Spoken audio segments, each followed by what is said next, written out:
مثل الذين حملوا التوراة ثم لم يحملوها كمثل الحمار يحمل أسفارا بئس مثل القوم الذين كذبوا بآيات الله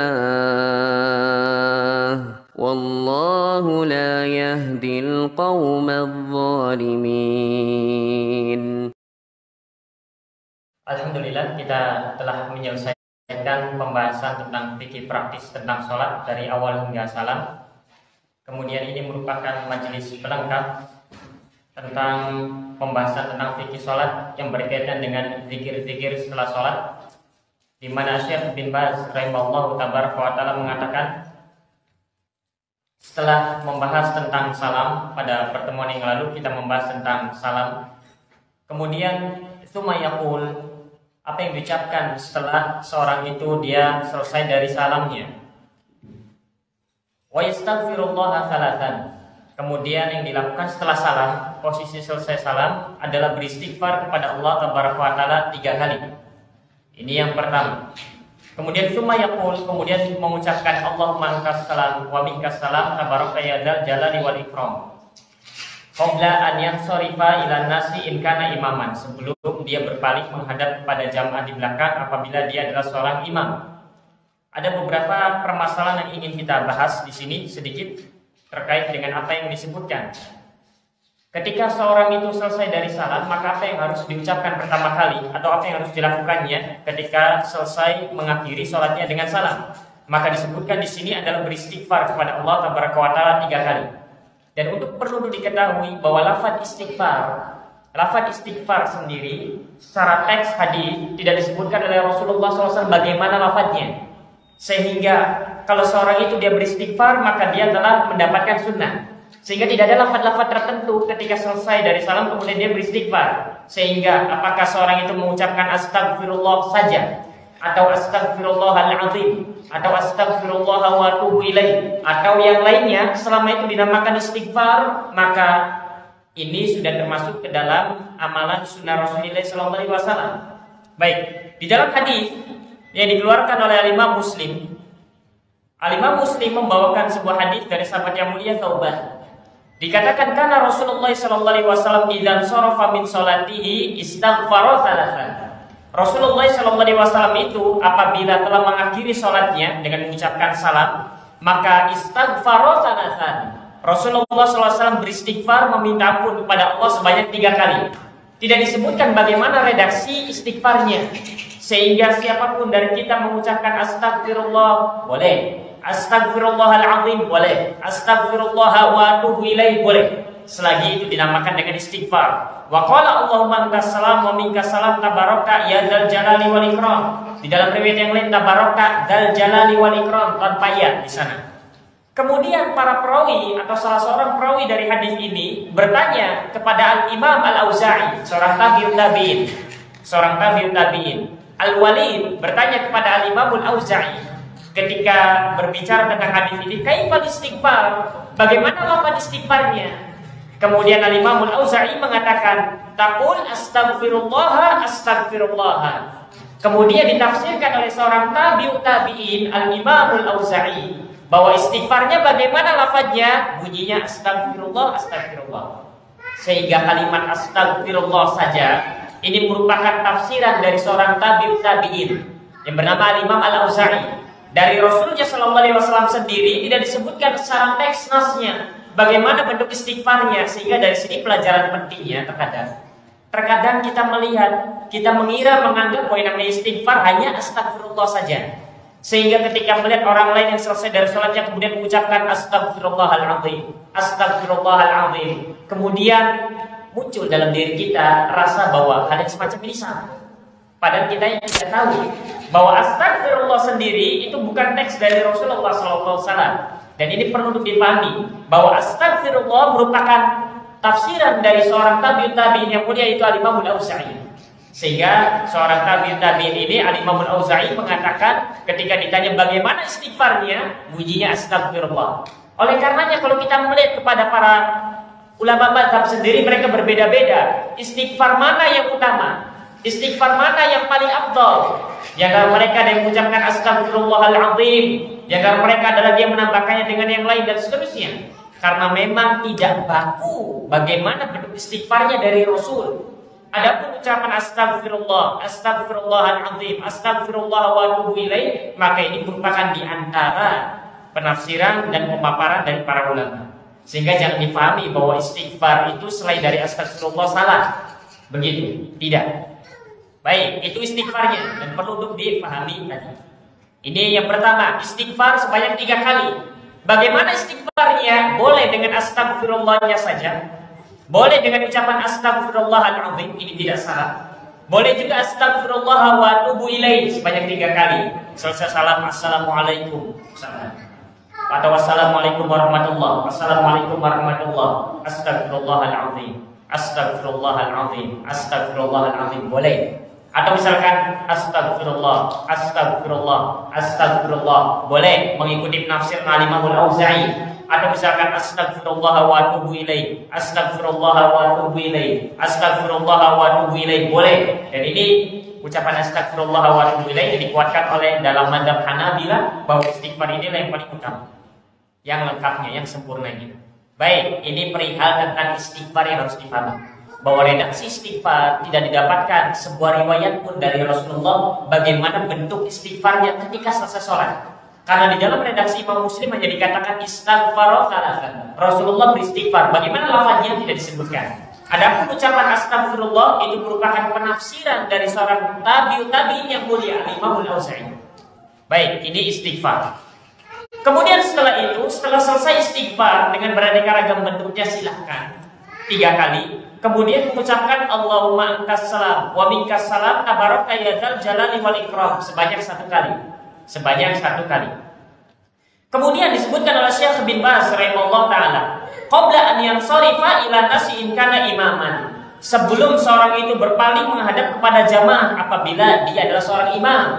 Baik, di sini ada sebuah faedah bahwa dianjurkan bagi imam, khusus imam, ketika dia selesai dari sholatnya disunahkan untuk menghadap kepada makmum, menghadapkan dirinya menghadap kepada makmum. Kapan menghadapnya? Kapan menghadapnya? Setelah membaca istighfar 3 kali dan setelah membaca Allahumma antas salam wa minkas salam tabaraka ya dzal jalali wal ikram.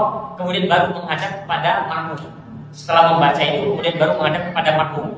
Al-Imam Ibnu Qayyim Al-Jauziyah di dalam Zadul Ma'adnya mengatakan, karena idza sallama istaghfara thalathan.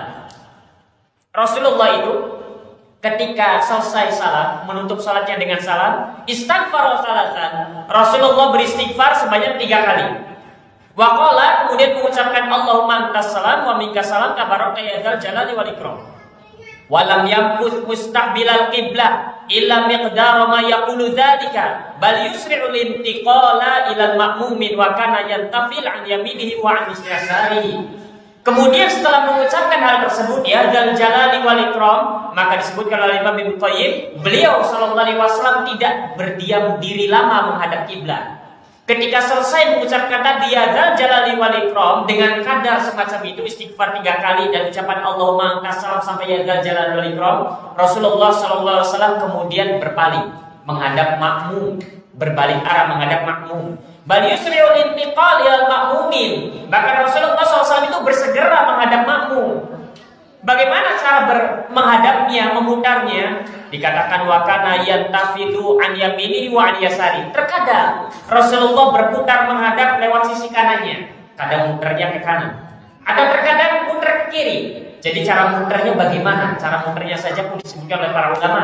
Terkadang muternya dari arah kanan kemudian menghadap makmum, terkadang juga dari arah kiri menghadap makmum kemudian begitu. Jadi kalau kita misalkan seorang imam menghadap kiblat, dianjurkan bagi kita, bahkan dimakruhkan kalau tidak menghadap makmum, itu makruh hukumnya bagi imam. Sehingga dianjurkan untuk kemudian berputar menghadap jamaah. Jamaahnya tidak ikut muter, jamaah tetap pada posisinya masing-masing. Kita yang berputar menghadap jamaah. Apa faedahnya? Agar kalau nanti ada jamaah baru yang masuk, dikiranya kemudian seorang jamaah ini dia paham bahwa sholat sudah selesai. Jangan sampai digambarkan, oh ini sholat belum selesai, tapi kok duduk saja misalkan. tidak bangkit-bangkit. Sehingga di antara faedahnya imam itu berputar menghadap jamaah agar kalau ada makmum yang baru itu tahu, oh ini sholat sudah selesai. Jadi begitu itu di antara faedahnya. Baik, bagaimana cara berputarnya? Tadi disebutkan bisa menghadap ke kanan, kemudian menghadap makmum, atau menghadap ke kiri, kemudian menghadap makmum. Baik, kemudian ada yang menarik dari hal ini ketika imam ini berputar. Mazhab Syafi'i ya, sebagaimana yang tersebar di negeri kita, sebagian mereka mengatakan bahwa dianjurkan pula bahwa yang namanya berputar itu ada dua bentuknya. Yang pertama benar-benar menghadap jamaah. Jadi muternya 180 derajat menghadap jamaah. Atau kadang imamnya menghadap ke arah kanan. Jadi misalkan ini kita menghadap kiblat, maka imamnya hanya menghadap ke arah kanan saja, sehingga makmum itu melihat pipi bagian kanan imam. Itu. Kemudian di antara mazhab Syafi'i, kemudian banyak yang mengamalkan ini. Jadi muternya tidak kemudian sampai 180 derajat menghadap makmum. Sebagian mereka hanya menyerong saja. Sebagian mereka hanya menghadap ke sisi kanan saja.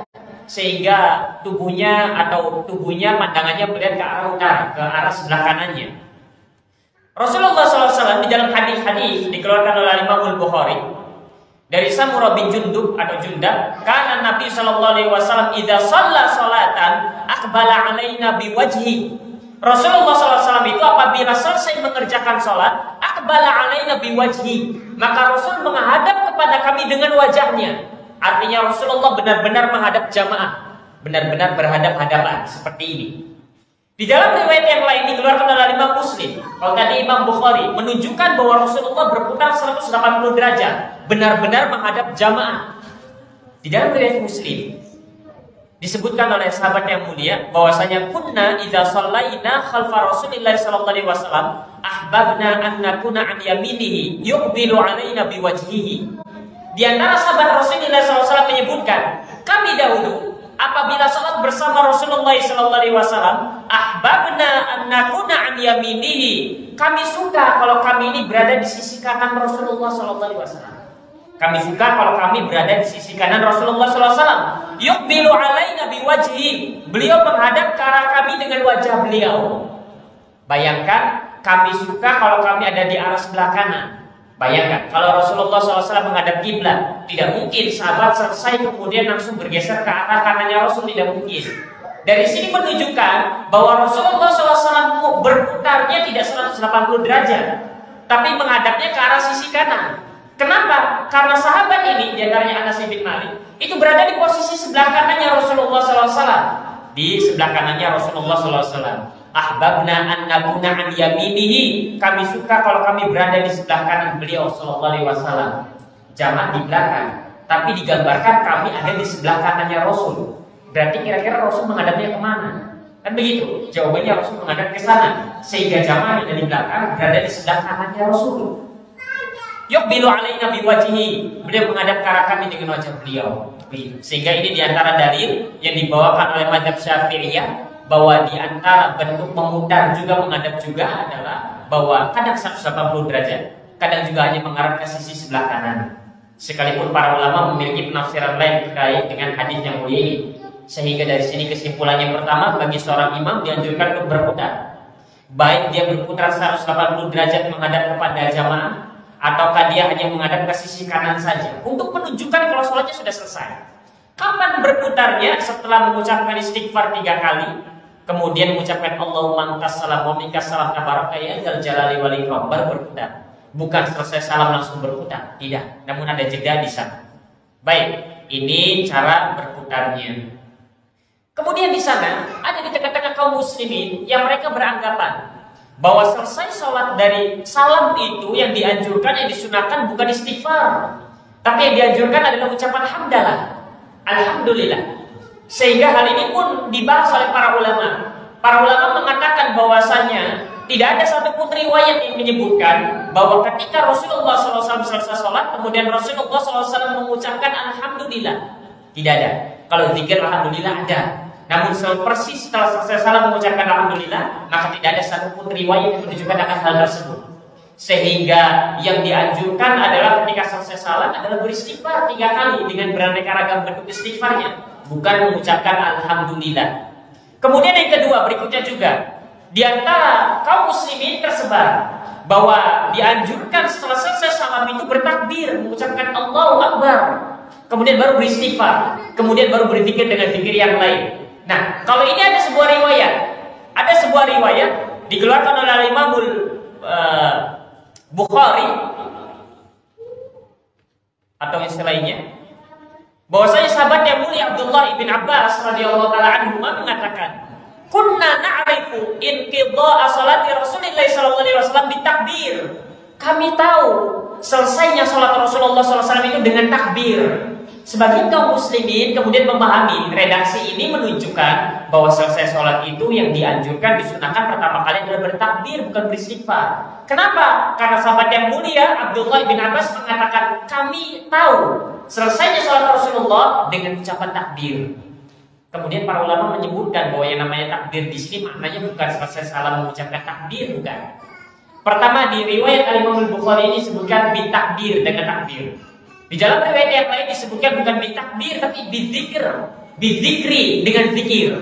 Sehingga mana takbir di sini mencakup 3 zikir, subhanallah walhamdulillah wala ilaha illallah wallahu akbar. Sehingga mana bitakbir di sini bukan hanya ucapan Allahu akbar, bukan. Namun dulu para sahabat itu ketika selesai bersama Rasulullah SAW mengerjakan sholat, maka terdengar suara zikirnya. Sehingga itu tanda bahwa sholatnya telah selesai. Begitu, sehingga mana takbir di sini bukan takbir Allahu Akbar, bukan, namun zikir setelah sholat, sehingga dapat diketahui selesainya sholat Rasulullah SAW itu dengan ucapan zikir tersebut. Sehingga mengatakan bahwa setelah salam dianjurkan, disunahkan untuk bertakbir mengucapkan Allahu Akbar, maka ini adalah cara berdalil yang keliru, karena bukan itu maksudnya. Maksud takbir di sini adalah dengan zikir. Subhanallah, alhamdulillah, Allahu akbar, la ilaha illallah wahdahu la syarikalah, dan seterusnya. Baik, ini beberapa persoalan. Kemudian setelah beristighfar 3 kali, dan harus dipahami sekali lagi bahwa ucapan istighfarnya bukan hanya astagfirullah saja. Karena ucapan istighfarnya bagaimana, yang sesuai sunnah bagaimana, tidak disebutkan bagaimana redaksinya. Adapun ucapan astagfirullah, maka ini merupakan penafsiran dari seorang tabi'in Al-Imam Al-Auza'i. Sehingga jangan sampai kemudian kita menyangka bahwa istighfar yang benar, istighfar yang sesuai sunnah Rasulullah SAW adalah ucapan astagfirullah. Selain ucapan astagfirullah maka menyelisih sunnah. Tidak, karena tidak ada redaksi teks hadisnya. Karena ini merupakan salah satu penafsiran dari seorang tabi'in yang mulia, Imam Al-Auza'i. Baik, itu persoalan istighfar. Setelah istighfar mengucapkan Allahumma antas salam wa minkas salam tabaraka ya dzal jalali wal ikram. Setelah ini bagi seorang imam dianjurkan untuk berputar menghadap makmum.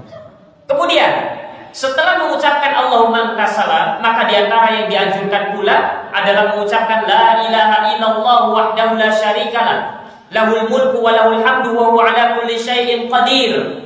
Itu diantaranya. Kemudian dianjurkan pula untuk menambah dengan kalimat Allahumma la mani'a lima a'taita wa la mu'tiya lima mana'ta wa la yanfa'u dzal jaddi minkal jaddu. Ini zikir-zikir semacam ini bisa dilihat di dalam buku-buku doa dan zikir, bisa dilihat di dalam Hisnul Muslim. Kalau tidak ada bukunya bisa download di Play Store banyak. Atau kalaupun tidak maka bisa melihat ke artikel, tinggal tulis saja zikir, doa dan zikir setelah sholat. Kita ingin menjelaskan sesuatu yang perlu dijelaskannya saja. Adapun zikir-zikir semacam ininya sangat mudah sekali untuk didapatkan di era globalisasi semacam ini. Kita ingin menegaskan bahwa ucapan istighfar tidak hanya terbatas pada ucapan astagfirullah saja. Itu penekanannya. Sehingga nanti adapun zikir-zikir yang lain bisa dicari sendiri. Kemudian di antara zikir berikutnya juga adalah pertama bilangannya berapa? Tadi disebutkan oleh Syekh bin Baz bertasbih 33 kali. Kemudian bertahmid 33 kali. Bertasbih mengucapkan subhanallah 33 kali. Bertahmid mengucapkan alhamdulillah sebanyak 33 kali. Kemudian bertakbir mengucapkan Allahu Akbar sebanyak 33 kali, totalnya 99. Kemudian digenapkan menjadi 100 dengan ucapan la ilaha illallah wahdahu la syarikalah lahul mulku wa lahul hamdu wa huwa ala kulli syai'in qadir. Ini cara yang pertama. Ini semua sesuai dengan hadis dikeluarkan oleh Imam Muslim bahwasanya Rasulullah SAW bersabda di dalam hadis Rasulullah SAW ini dengan cara tadi 33 kemudian 1. Rasulullah bersabda, man sabbahallaha fi duburi kulli salatin salatan wa salatina. Siapa yang bertasbih subhanallah di setiap akhir setelah selesai sholatnya sebanyak 33 kali. Wa hamidallah salatan wa salasin, kemudian bertakbir sebanyak 33 kali. Wa kabbarallah, kemudian bertakbir sebanyak 33 kali. Fatilka tis'atun wa tis'un, dan ini 99 totalnya. Wa qala tamamal mi'ah, kemudian menggenapkannya dengan satu ucapan, menggenapkannya menjadi 100. La ilaha illallah wahdahu la syarika lahu, lahul mulku wa lahul hamdu wa huwa ala kulli syai'in qadir. Maka kata Rasulullah SAW, ghufirat khatayahu wa in kanat mithla zabadil bahri, maka akan diampuni dosa-dosanya sekalipun dosa-dosanya itu sebanyak buih di lautan. Itu faedahnya. Zikir subhanallah sebanyak 33 kali, bertakbir alhamdulillah 33 kali, bertakbir 33 kali, kemudian menggenapkannya menjadi 100, la ilaha illallah wahdahu la syarika, dan seterusnya. Maka di antara fadilahnya, keutamaannya adalah maka akan diampuni dosa-dosanya sekalipun dosa-dosanya sebanyak buih di lautan. Hadis dikeluarkan oleh Imam Muslim dari Rasulullah SAW ini. Ini cara yang pertama, 33, 33, 33, 1. Kemudian cara yang kedua, 33, 33, 34. Bertasbih 33, subhanallah sebanyak 33. Bertakbir alhamdulillah sebanyak 33, dan bertakbir sebanyak 34. Bertakbir Allahu Akbar 34. Baik, ini sesuai dengan hadis dikeluarkan oleh Imam Muslim juga. Rasulullah SAW bersabda, mu'aqibatun la yakhibu qailuhunna aw fa'iluhunna. Ada beberapa amalan yang orang yang mengamalkannya tidak akan pernah merugi. Orang yang mengucapkannya tidak akan merugi. Dubura kulli sholatin maktubatin, yang mana kalau ini diamalkan setiap kali selesai mengerjakan sholat 5 waktu. Apa itu amalannya? Salasun wa salasuna tasbihatan, membaca 33 kali tasbih subhanallah. Wa salasun wa salasuna tahmidatan, membaca 33 kali tahmid alhamdulillah. Wa arba'un wa salasuna takbiratan, dan membaca 34 kali takbir. Ini adalah amalan yang tidak akan pernah rugi selama-lamanya orang yang mengamalkannya. Setiap kali selesai dari sholat wajib, sholat fardu 5 waktu, ini 33, 33, 34. Ini cara yang kedua yang bisa kita gunakan untuk berzikir setelah selesai sholat. 33, 33, 33, 1. Cara yang kedua 33, 33, 34. Cara yang ketiga dibaca berbarengan, digabung menjadi satu, tidak dipisah-pisah. Subhanallah walhamdulillah wala ilaha illallah wallahu akbar. Atau di dalam redaksi yang lain hanya sebatas subhanallah walhamdulillah wallahu akbar sebanyak 33 kali. Ini cara yang ketiga. Subhanallah walhamdulillah wallahu akbar. Tasbih, tahmid, takbir dibaca menjadi satu sebanyak 33 kali. Subhanallah walhamdulillah wallahu akbar 33 kali. Ini hadis dikeluarkan oleh Imam Bukhari dan Muslim. Ketika di antara para sahabat Rasulullah SAW kemudian mengadu kepada Rasulullah SAW bahwa orang-orang kaya telah mendahulunya dalam beramal. Kita sholat, mereka sholat. Kita bersedekah, mereka bersedekah, dan sebagainya. Kemudian Rasulullah mengatakan, afala u'allimukum syai'an tudrikuna bihi man sabaqakum wa tusbiquna bihi man ba'dakum. Maukah aku ajarkan kepada kalian sebuah amalan yang dengan amalan tersebut maka kalian dapat mengejar orang-orang yang mendahului kalian. Kemudian Rasulullah SAW mengajarkan di sini, tusabbihuna wa tahmaduna wa tukabbiruna dubura kulli sholatin salasan wa salasina marrah. Maka kalian bertasbih, bertahmid, bertakbir sebanyak 33 kali. Jadi ini cara yang ketiga. Bagaimana cara berzikirnya? Dengan mengucapkan subhanallah walhamdulillah wallahu akbar 33 kali. Ini cara yang ketiga. Kemudian cara yang keempat ini lebih sedikit. Cara yang keempat adalah bertasbih sebanyak 10 kali, kemudian bertahmid sebanyak 10 kali, dan bertakbir sebanyak 10 kali. Ini enak, banyak dikortingnya. Jadi totalnya 30 saja. Ini hadis dikeluarkan oleh Imam Bukhari. Jadi ketika selesai sholat kita ingin berzikir, maka bisa menjadi membaca subhanallah sebanyak 10 kali saja.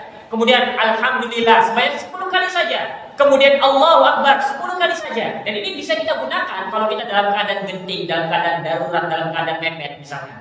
Karena tidak mungkin kalau kita baca secara lengkap misalkan akan terlalu lama waktu. waktunya misalkan. Nah, kita pengen supaya dengan waktu yang singkat namun tetap mengamalkan sunnah, maka bisa menggunakan cara yang ini. Bertasbih 10 kali, bertahmid 10 kali, bertakbir 10 kali. Dikeluarkan oleh Imam Bukhari.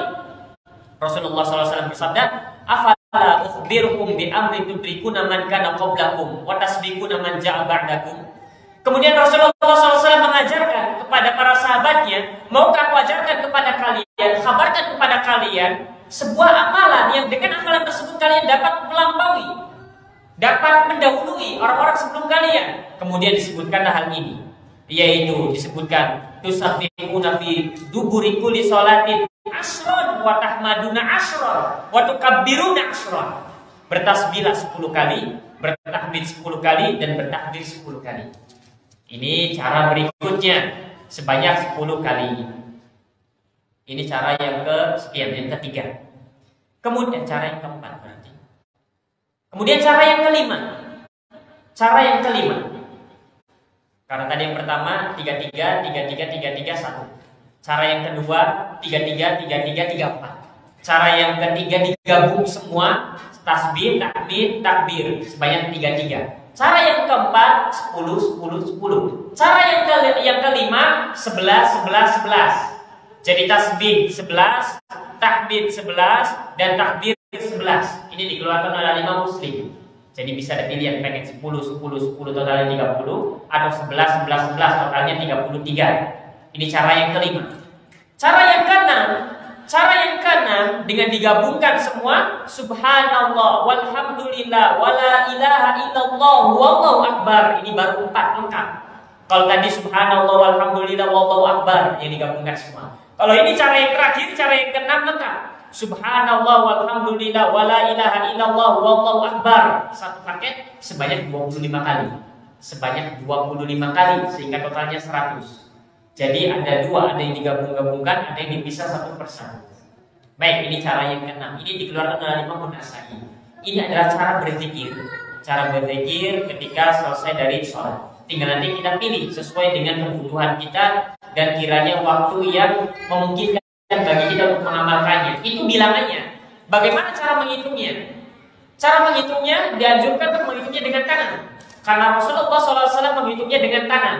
Kalau tidak mau atau tidak bisa dengan tangan, maka silakan boleh dengan yang lain. Apapun itu namanya. Pengen menggunakan tasbih lah misalkan, atau menggunakan alat hitung lah misalkan, tidak masalah. Namun yang paling afdol, yang paling dianjurkan adalah dengan tangan. Dengan tangan. Alasannya para ulama berselisih, apakah boleh tangan dua-duanya atau tangan kanan saja. Namun yang terbaik adalah dengan menggunakan tangan kanan. Namun tidak disebutkan dalam hadis tangannya tangan yang mana. Sehingga para ulama ada yang mengatakan tangan kanan saja. Karena dengan dalil-dalil yang lain Rasulullah suka bagian kanan, sehingga dianjurkan dengan tangan kanan. Rasulullah itu kalau perkara-perkara yang baik suka mendahulukan yang kanan, sehingga dianjurkan berzikir dengan tangan kanan. Sebagian yang lain mengatakan tidak mengapa menggunakan dua tangan untuk menghitungnya. Sekarang bagaimana cara menghitungnya? Cara menghitungnya sendiri tidak disebutkan di dalam redaksi teks bagaimana kaifiat caranya. Sehingga yang penting selama kita menghitungnya dengan tangan, maka kita mendapatkan keutamaan itu. Keutamaan itu. Hanya saja para ulama menyebutkan di antara caranya adalah dengan menghitung bagian ruas-ruas jari dengan ibu jari, ruas-ruas jari. Kemudian bisa menggunakan ruas-ruas jari yang kemudian dihitung dengan ibu jari. Bisa begini. Bisa juga dengan cara kemudian menggenggam kemudian dilepaskan begini. Cara menghitungnya. Ini yang disebutkan oleh para ulama. Hanya saja kaifiat cara menghitung dengan tangan tidak disebutkan bagaimana bentuknya. Hanya disebutkan untuk kemudian kita menghitungnya dengan tangan. Sehingga bagaimana kita menghitung kalau itu dengan tangan, maka kita telah mendapatkan keutamaan mengamalkan sunnah Rasulullah SAW. Tinggal pilih, kita ingin menghitung dengan ruas-ruas jari, atau kita ingin menghitung dengan misalkan begini, atau misalkan kita pengen begini. Maka ini termasuk dalam hitungan menggunakan tangan. Baik, ini adalah pembahasan berikutnya terkait dengan zikir setelah selesai sholat dengan menggunakan tangan. Kemudian, wa yaqra'u ayatal kursi. Setelah berzikir tadi itu, bertasbih dan seterusnya, kemudian dianjurkan untuk membaca ayat kursi. Wa yaqra'u ayatal kursi, membaca ayat kursi. Di dalam sebuah hadis yang minimal derajatnya hasan, Maka ini ada anjuran, bahkan ada keutamaan yang besar. Siapa yang kemudian menjaga hal ini, maka dia akan masuk surga. Tidak ada yang membatasinya kecuali hanya kematian saja. Maka keutamanya adalah surga. Siapa yang merutinkan membaca surat ayat dan kursi ini setelah selesai sholat. Setelah membaca ayat kursi, kemudian membaca Qul huwallahu ahad, kemudian qul a'udzu birabbil falaq, kemudian qul a'udzu birabbin nas ba'da kulli sholatin. Setiap selesai sholat membaca ayat kursi, membaca al-ikhlas, al-falaq dan an-nas setiap selesai sholat. Wa yustahabbu takraru hadhihi suwar ats-tsalats marratin ba'da sholatil fajr wa sholatil maghrib bi wurudil ahadithi bi ani Nabi sallallahu alaihi wasallam. Dan dianjurkan untuk mengulanginya sebanyak 3 kali. Al-Ikhlas 3 kali, Al-Falaq 3 kali, An-Nas 3 kali pada sholat maghrib dan sholat subuh. Ketika selesai sholat maghrib dianjurkan untuk membaca surat 3 surat ininya sebanyak 3 kali. Ketika selesai sholat subuh maka dianjurkan untuk membaca surat ini sebanyak 3 kali. Ada sholat-sholat yang lain cukup sekali saja. Al-Ikhlas 1 kali, An-Nas 1 kali, Al-Falaq 1 kali. Khusus maghrib dan subuh dianjurkan 3 kali. Karena terdapat hadis dari Rasulullah SAW yang menunjukkan akan hal tersebut. Kemudian Syekh bin Baz menegaskan, wa kullu hadhil adhkar sunnatun walaysa bi fardhatin. Namun ingat bahwa semua zikir-zikir ini sunnah, bukan wajib. Baik. Sehingga tidak mengapa seorang kemudian misalkan dia hanya bisa berzikir subhanallah walhamdulillah wallahu akbar saja misalkan, tidak mengapa. Misalkan dia hanya membaca surat Al-Ikhlas kemudian yang ininya saja, tidak mengapa. Yang penting kalau bisa dibaca semuanya, dibaca semuanya. Kalau tidak memungkinkan, maka mana yang memungkinkan untuk dibaca. Kemudian ada persoalan juga di sana, bahwa ketika seorang itu selesai sholat, kemudian ingin mengerjakan sholat sunnah, kadang kita melihat ada sebagian orang yang kemudian bergeser, pindah tempat atau tukar tempat dengan kawan sebelahnya. Maka di sini disebutkan bahwa memang sunnahnya adalah seorang itu ketika selesai sholat, kemudian dia ingin mengerjakan sholat sunnah, maka dia kemudian bergeser tempat. Namun maksudnya ada 2 caranya. Yang pertama bisa dia pisah dengan ucapan, kemudian yang kedua bisa dia kemudian dengan pindah tempat. Apa maksudnya? Kalau seorang itu selesai sholat fardu, selesai sholat wajib, dia ingin mengerjakan sunnah ba'diyah, maka caranya ada 2. Boleh baginya untuk pindah tempat, pengen tukeran dengan sebelahnya, atau dia pindah tempat ke yang lain. Atau dia bisa kemudian menjedaknya, memisahkannya dengan ucapan-ucapan, yaitu dengan zikir tadi. Sehingga maknanya kalau seorang itu sudah berzikir, dia sholat wajib, selesai salam, dia pengen mengerjakan sholat ba'diyah, dia berzikir dulu, kemudian dia mengerjakan sholat ba'diyah di tempat yang sama, maka ini tidak mengapa, tidak terlarang. Kenapa? Karena sudah dipisah antara sholat wajibnya dengan sholat sunnahnya dengan ucapan, yaitu zikir. Adapun pindah kalau seorang itu selesai sholat pengen langsung kemudian sholat sunnah, baru dianjurkan untuk pindah. Kenapa? Agar jangan sampai orang di belakangnya mengira atau ada orang lain mengira bahwa yang dikerjakannya adalah sholat wajib. Begitu. Sehingga dianjurkan berpindah. Tapi berpindah maknanya kalau memang dia selesai mengerjakan sholat wajib kemudian ingin mengerjakan sholat sunnah. Baru kalau misalkan dia selesai salam dari sholat maghrib misalkan pengen mengerjakan ba'diyah, dia tidak sempat untuk berzikir, pengen langsung ba'diyah, maka dalam kondisi semacam ini dia bergeser, pindah tempat. Tapi kalau selesai sholat wajib dia berzikir, tidak perlu baginya untuk pindah tempat. Begitu. Kadang sebagian orang mesti pindah tempat misalkan, dan ini tidak perlu kalau memang sudah berzikir. Tapi kalau mau pindah tempat bagaimana? Tidak mengapa, hanya saja di sini didudukkan. Kapan pindah tempat itu dianjurkan? Kalau misalkan memang tidak ada jeda antara sholat wajib dengan sholat sunnahnya, maka jeda antara sholat maghrib, sholat wajib dengan sholat sunnah 2. Pertama dengan zikir, sehingga kalau seorang itu sudah berzikir, maka dia boleh sholat sunnah di tempat yang sama. Atau yang kedua dia berpindah. Begitu. Kalau memang dia selesai sholat wajib, kemudian pengen langsung pindah, pengen langsung sholat sunnah. Baik, ini yang harus diperhatikan.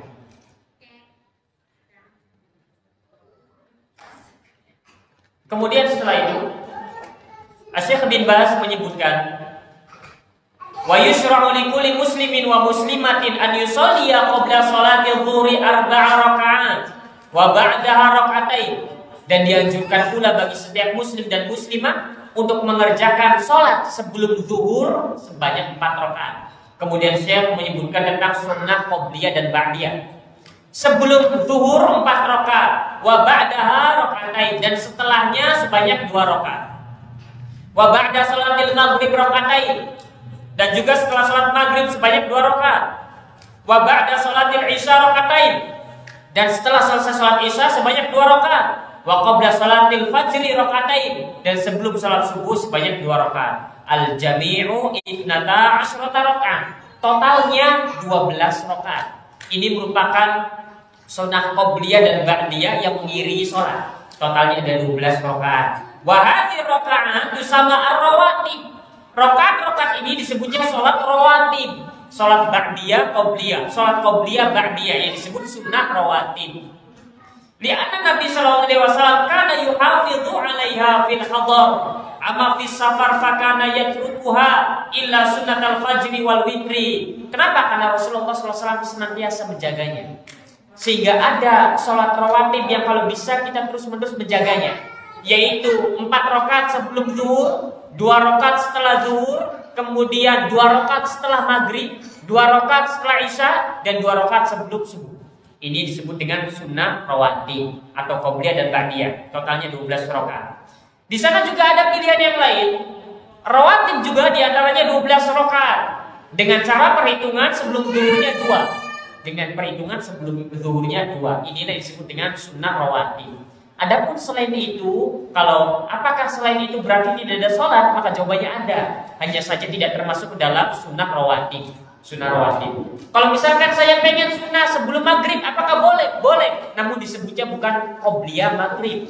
Apakah kalau saya pengen mengerjakan sebelum isya ada sholat? Boleh? Boleh. Namun tidak sampai kepada tingkatan rawatib qobliyah isya. Karena yang paling ditekankannya adalah 4 rakaat sebelum zuhur atau 2 rakaat sebelum zuhur, kemudian 2 rakaat setelah zuhur, kemudian 2 rakaat setelah maghrib, kemudian 2 rakaat setelah isya, kemudian 2 rakaat sebelum subuh. Ini adalah sunnah yang paling ditekankan, paling utama, keutamaannya besar. Adapun sebelum maghrib, sebelum isya, maka boleh mengerjakan sholat. Namun namanya bukan sunnah rawatib, hanya sekedar sholat sunnah biasa saja. Baik, dan yang namanya sunnah rawatib ini mengiringi sholat wajib. Selagi masih dalam waktunya maka boleh. Kadang misalkan ibu-ibu misalkan agak bingung, saya sholatnya di rumah, boleh nggak kalau ada rawatibnya misalkan?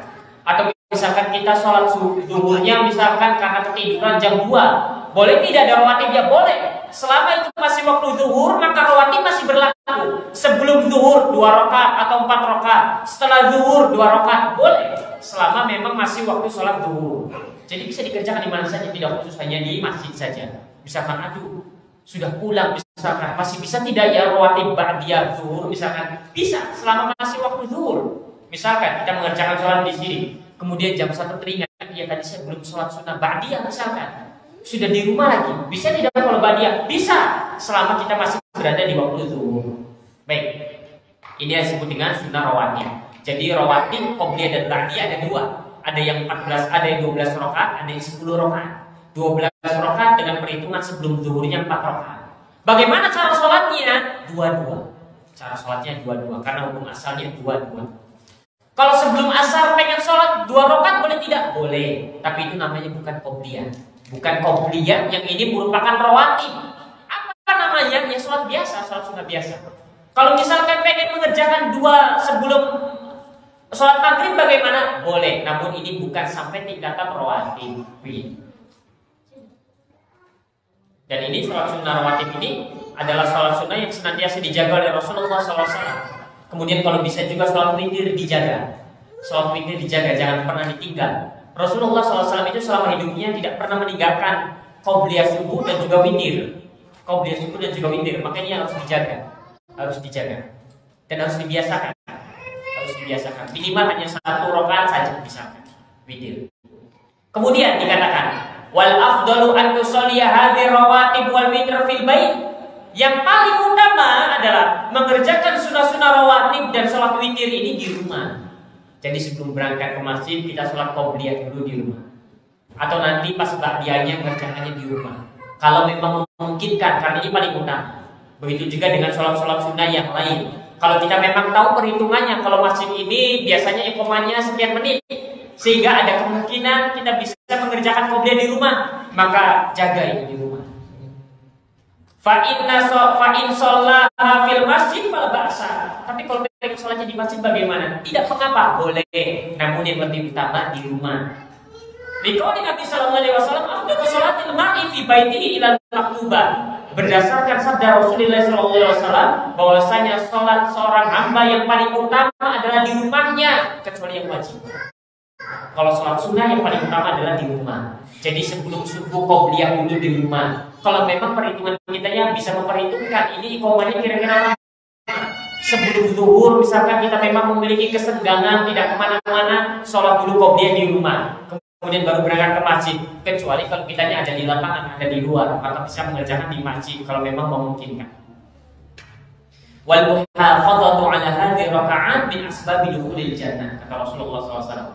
Karena menjaga rakaat-rakaat ini, menjaga rawatib ini di antara sebab seorang itu masuk ke dalam surga. Di qauli Nabi sallallahu alaihi wasallam, berdasarkan sabda Rasulullah sallallahu alaihi wasallam, "Man shalla isnatai asyrata rak'ah fi yaumihi wa lailatihi tatawwu'an, banallahu lahu baitan fil jannah." Siapa yang salat 12 rakaat sehari semalam, tatawwu'an, salat sunnah, maksudnya rawatib ini 12 rakaat atau misalkan 10, kalau dia tidak mampu 12, kalau dia tidak mampu 4 rakaat sebelum zuhur, maka 10, banallahu lahu baitan fil jannah, maka jaminannya Allah Taala akan membangunkan sebuah rumah, atau biasa dalam terjemahan biasanya diterjemahkan sebuah istana di surga. Itu jaminannya. Jadi kalau kita di dunia memikirkan bagaimana caranya merenovasi rumah, bagaimana caranya membangun rumah, bagaimana caranya membeli tanah dan lain sebagainya, maka ini kesempatan yang besar. Ini kesempatan yang besar. Bagaimana caranya agar kita kemudian membangun istana di surga? Caranya sederhana, tidak perlu bagi kita mengumpulkan harta, tidak perlu. Tinggal rutinkan, jaga sholat rawatib kita sampai kita berjumpa dengan Allah Taala. Kalau memang kita pengen punya rumah di surga, kecuali kalau kita tidak memiliki keinginan itu, maka silakan kita memilih pilihan yang lain. Wa in shalla arba'an qabla al-'asri wa thnatai qabla shalatil maghrib wa thnatai qabla shalatil isya fa hasanun. Kalau seorang itu mengerjakan 4 rakaat sholat sunnah sebelum asar, 2 rakaat sebelum maghrib, 2 rakaat sebelum isya, fahasanun, maka ini baik. Namun ini bukan rawatib.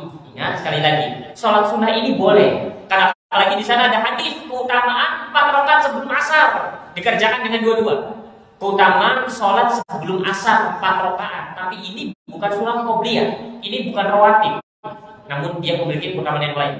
Li'annahu shahha 'an Nabi sallallahu alaihi wasallam yadullu 'ala dzalika, karena telah sahih datangnya dari Rasulullah SAW yang menunjukkan akan hal tersebut.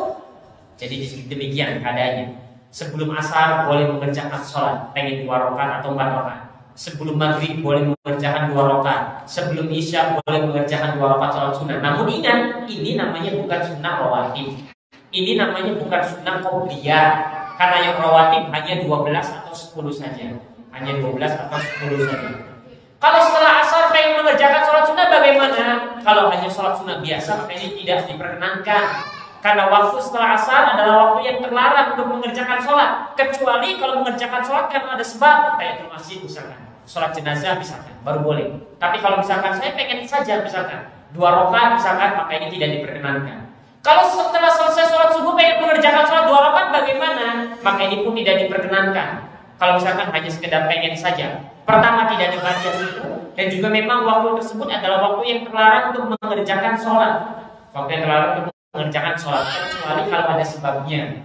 Kalau misalkan seorang itu kemudian kesiangan sholat subuhnya, dia datang ke masjid tepat saat sholat subuh itu sedang didirikan. Dia biasa mengerjakan qobliyah, kemudian dia merasa saya pengen mengerjakan qobliyah, namun terluputkan baginya. Maka bagaimana caranya? Ada 2. Boleh setelah selesai subuh dia langsung mengerjakan 2 rakaat qobliyahnya, diganti setelah selesai sholat subuhnya, atau dia menunggu tatkala waktu matahari terbit, setelah itu baru dia mengerjakan 2 rakaatnya. Ini cara kadang kalau misalkan kita sudah berupaya menjaga rawatib, ternyata ada kebablasan. Tidur pas sudah iqamah sholat subuh misalkan, datang buru-buru ke masjid tidak sempat qobliyah. Akhirnya kayaknya harapan kita untuk membangun rumah di surga runtuh, gagal. Tidak. Tidak, bisa. Setelah itu kita bisa mengerjakan qobliyah. Setelah itu bisa kita ganti setelah mengerjakan sholat subuhnya. Apakah setelah persis sholat subuhnya, tapi jangan di masjid, di rumah. Nanti dikiranya aneh-aneh. Atau misalkan kita menunggu tatkala matahari sudah terbit, maka itu pun lebih utama. Allah Ta'ala bisawab. Dengan demikian, alhamdulillah selesai pembahasan kita dari fikih praktis berkait dengan sholat ini. Alhamdulillah. Untuk pertemuan berikutnya nanti kita akan kondisikan kelanjutannya. Allah Ta'ala bisawab. Mungkin demikian yang bisa kita sampaikan. Barangkali ada 1-2 pertanyaan sebelum kita tutup, maka dipersilakan. Kita mengerjakan sholat qobliyah itu bisa di rumah itu berarti harus menunggu azan kan? Menunggu azan dulu gitu. Iya, baik. Untuk qobliyah dan ba'diyah dikerjakannya kalau sudah masuk waktunya. Jadi kalau memang sudah masuk waktunya, ya misalkan ditandai dengan azan, baru sah qobliyahnya. Tapi kalau misalkan belum azan, kita qobliyah dulu, maka ini tidak sah. Tidak sah, karena yang namanya qobliyah dan ba'diyah adalah sholat sunnah yang mengiringi sholat wajib. Yang mengiringi sholat wajib di waktu sholat wajib itu. Jadi kalau kita ingin mengerjakan qobliyah, pastikan bahwa waktu sholatnya sudah masuk. Waktu sholatnya sudah masuk. Karena tidak sah kalau dikerjakan sebelum masuk waktu sholat. Begitu. Ditandai dengan azan misalkan, kalau misalkan itu. Atau kalau misalkan kita yakin, oh ini sudah masuk ini, cuma adanya telat misalkan, nah itu boleh misalkan kita kemudian mengerjakannya. Baik, Allah Ta'ala bisawab. Jadi yang namanya qobliyah harus dikerjakan saat waktu sholatnya sudah masuk. Begitu pula dengan ba'diyah saat waktu sholatnya belum berakhir. Waktu ba'diyah. Baik, Allah Ta'ala bisawab. Ya. Berarti untuk misalkan sholat ba'diyah misalkan setengah 1 udah selesai ya. Iya. Kita jalan keluar makan segala macam ketiduran. Kemudian setengah 3 masih ada waktu, berarti itu masih diperkenankan kita sholat. Iya, masih boleh. Dengan syarat, kalau cara yang begitu, dengan syarat kitanya memang rutin qobliyah ba'diyah. Cuma dalam hal ini kita kelupaan misalkan, itu boleh. Selama itu masih waktu sholat zuhur, maka boleh kita kemudian mengerjakan ba'diyah zuhur. Sekalipun jam setengah 3, karena itu masih waktu sholatnya. Baik.